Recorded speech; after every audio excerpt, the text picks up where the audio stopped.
On the morning of June 18, 1982, London police discovered the body of a man hanging beneath Blackfriars Bridge. His name was Roberto Calvi, one of Italy's most powerful bankers and head of the Banco Ambrosiano, an institution closely linked to the Vatican Bank.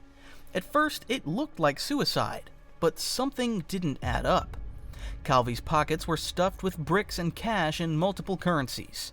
He had a false passport and no signs of struggle or a clear path to the place where his body was found. Within days, whispers turned into headlines. This wasn't just a financial scandal, it was a political mystery involving the Catholic Church, the Italian mafia, and a shadowy secret society known as Propaganda Due, or P2. Nicknamed God's Banker for his close ties to the Vatican, Calvi had fled Italy just days earlier, amid growing questions about the sudden collapse of his bank, an institution missing over $1 billion in untraceable loans.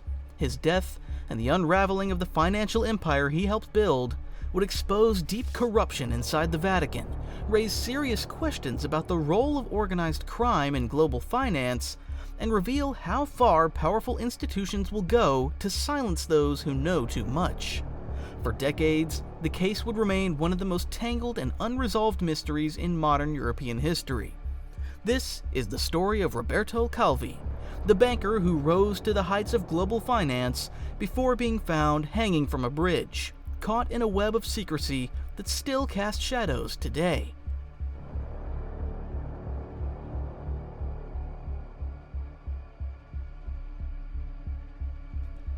To understand how Roberto Calvi ended up at the center of one of Europe's most mysterious financial deaths, we have to start with his rise.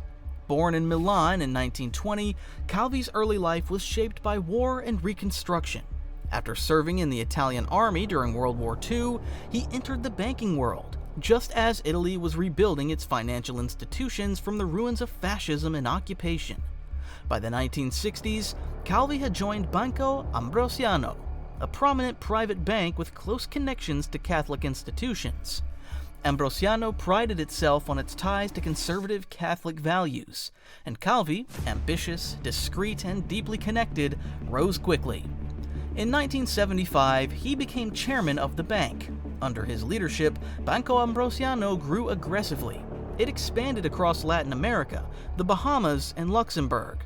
It formed a network of offshore shell companies, allowing capital to flow freely across borders. And critically, it deepened its relationship with the Vatican Bank, formerly known as the Institute for the Works of Religion, or IOR. This relationship would define Calvi's reputation. As the banker entrusted to manage vast sums on behalf of the Vatican, he earned the nickname God's Banker. The arrangement was mutually beneficial. The Vatican gained access to a modern, fast-moving financial institution capable of moving money in and out of tax havens. Banco Ambrosiano, in return, received credibility and institutional backing from one of the world's most powerful religious organizations. But Calvi's methods weren't always orthodox. By the late 1970s, signs of trouble emerged. His bank was increasingly exposed to risky, unregulated loans. Investigators began to question his involvement in illicit capital flight, money illegally moved out of Italy, often to launder proceeds from organized crime. In 1981, Calvi was convinced of illegally exporting foreign currency, an offense under strict Italian financial laws at the time.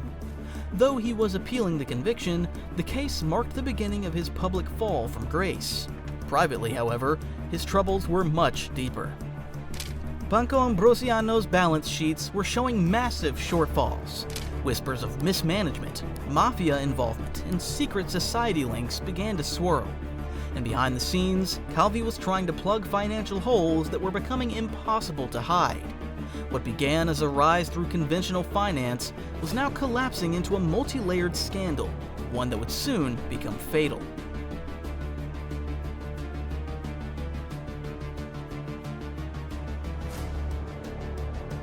By the early 1980s, Banco Ambrosiano was one of Italy's most important private banks. But beneath its international reach and Vatican ties, the institution was financially unstable and structurally opaque. At the heart of the problem was a complex web of offshore shell companies. entities created in countries with loose financial oversight like the Bahamas, Panama, Luxembourg, and Nicaragua. These companies were nominally independent, but in reality, they were controlled by Calvi and used to funnel money out of Italy. The network of offshore firms allowed Ambrosiano to engage in unsecured loans with no clear repayment plans, secret transfers of large sums, sometimes to political groups, sometimes to unknown entities, questionable investments that couldn't be accounted for under normal regulatory scrutiny. By 1982, auditors and regulators began to realize that something was deeply wrong. Roughly $1.3 billion had vanished.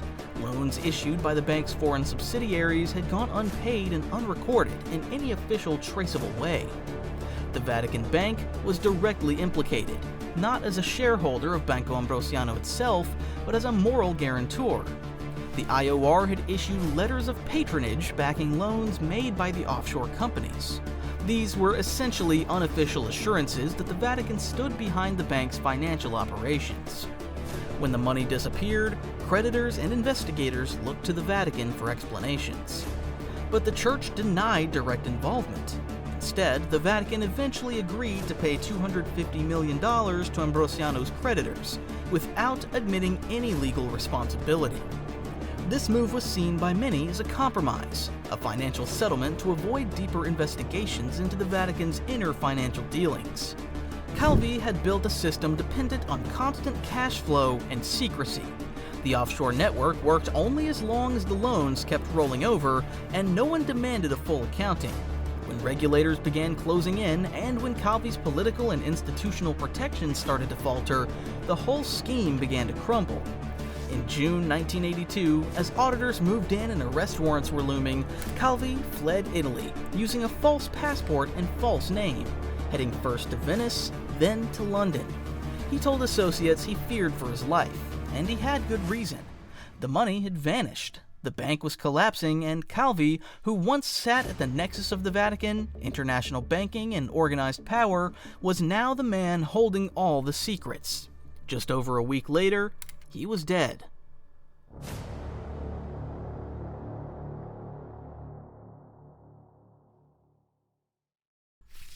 On June 10, 1982, Roberto Calvi fled Italy under a false name, using a fake passport and disguise.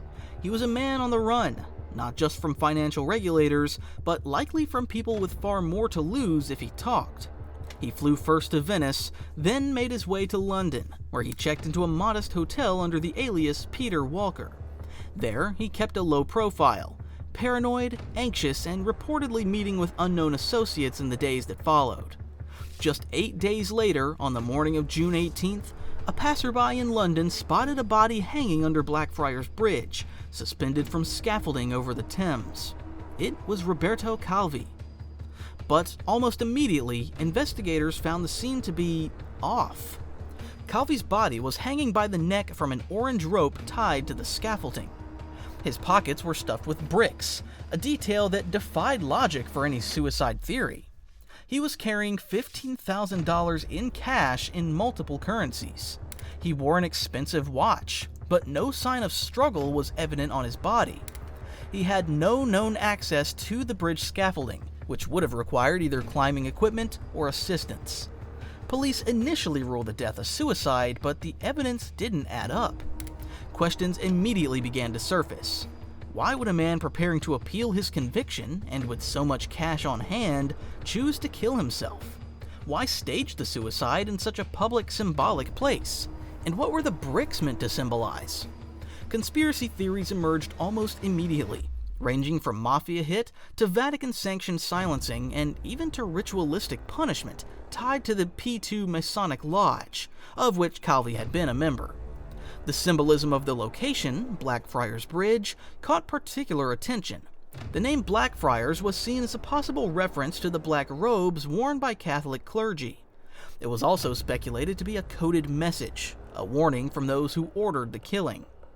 The case remained officially closed for 2 decades, but in 2002, renewed pressure led to a second forensic investigation in Italy. A team of forensic experts used modern technology to reconstruct the crime. Their conclusion? Calvi could not have hanged himself in the position he was found. They determined he had been murdered elsewhere and his body staged at the bridge to resemble a suicide. This finding transformed the case, from a financial scandal with a tragic end to a targeted killing with global implications. It wasn't just about a banker who lost control of his empire, it was about who Calvi knew, what he was managing, and who stood to lose if he talked.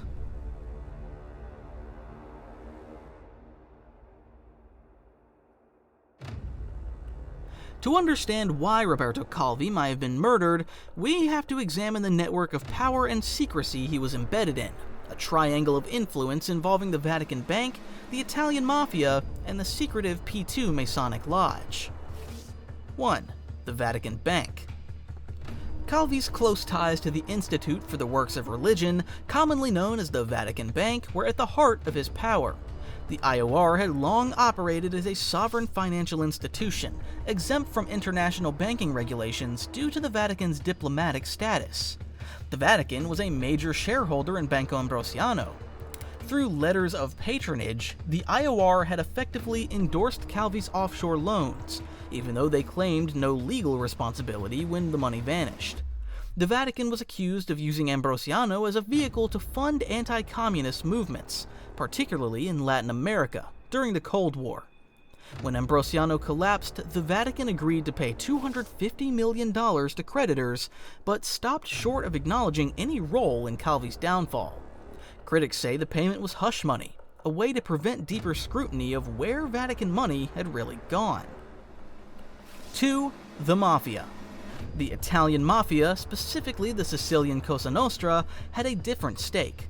According to investigators and testimony in later trials, Banco Ambrosiano had been used to launder mafia money, cycling drug profits through offshore banks. When the bank collapsed, hundreds of millions in mafia assets were lost. The mafia reportedly blamed Calvi for the losses and viewed him as a liability who might turn informant. One of the suspects eventually charged in Calvi's murder was Giuseppe Calò, a senior mafia figure known as the Cashier, for his role managing illicit finances. While he was later acquitted for lack of evidence, his involvement highlighted a potential organized crime motive: eliminate Calvi to protect the system and send a message. 3. The P2 Masonic Lodge. The third and most mysterious element was Propaganda Due, or P2, a shadowy Masonic lodge that operated like a secret society inside Italy. Led by Licio Gelli, P2's membership allegedly included military generals, intelligence officials, bankers, judges, and even journalists. Its stated purpose was national renewal, but its activities included conspiracies to undermine Italian democracy, control media, and influence major institutions. Calvi was a known member of P2. Some theorists believe he was killed as part of an internal purge, either because he was about to expose secret financial operations, or because his errors had brought too much unwanted attention to the lodge's hidden activities. The symbolism of Blackfriars Bridge, with its connection to the term Black Friars, possibly referring to Masonic robes, fueled speculation that his murder was ritualized, a warning to others inside the network. Together, these three power centers formed a web that no single investigation could fully unravel. The Vatican, with its secrecy and diplomatic immunity. The Mafia, with its capacity for violence and silence. And P2, with its reach into the very organs of the Italian state. At the center of it all was Roberto Calvi, a man who had the keys to billions, operated in the shadows, and may have known far too much.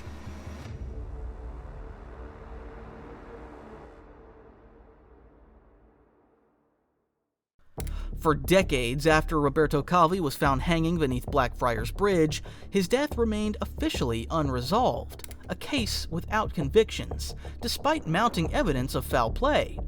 In 1982, the London Metropolitan Police concluded that Calvi had taken his own life. There were no witnesses.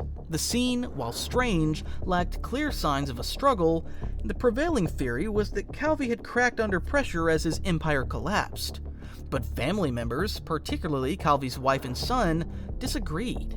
They insisted he had no reason to commit suicide and pointed to inconsistencies in the forensic report, such as the unusual positioning of the body, no trace of oil or rust from the scaffolding on his shoes, and the fact that the bridge location was virtually inaccessible without help. The case went cold until renewed scrutiny in the late 1990s and early 2000s. A fresh forensic investigation ordered by the Italian prosecutors in 2002, led by experts including renowned forensic pathologist Giovanni Arcudi, came to a striking conclusion. Calvi had not hanged himself. He had been murdered, killed elsewhere, then staged at the bridge. The body positioning, injuries, and other indicators pointed toward a staged suicide. British authorities revised the cause of death to open verdict, while Italian authorities now pursued it as a homicide case.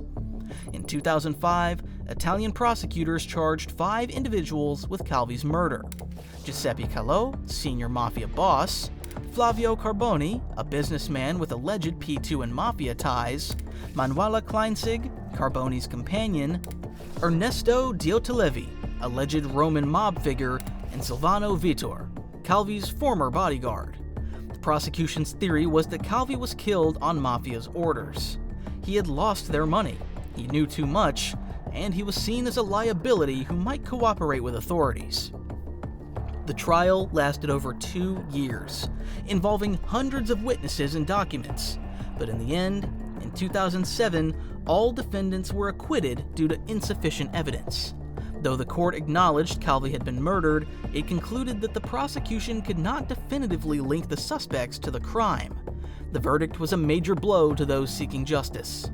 An appeal in 2010 upheld the acquittals. Why was conviction so difficult? Several factors made legal accountability nearly impossible. Key witnesses were dead or unwilling to testify. Much of the financial paper trail had been destroyed or scattered across jurisdictions. The organizations implicated, Vatican institutions, the mafia, and P2, were either opaque, protected by sovereign status, or dismantled. Moreover, the complexity of the network made it hard to prove a clear chain of command or motive. Everyone had reason to see Calvi disappear, but no single actor could be pinned down in court. The legal system hit a wall, not because there was no crime, but because the crime had been expertly buried.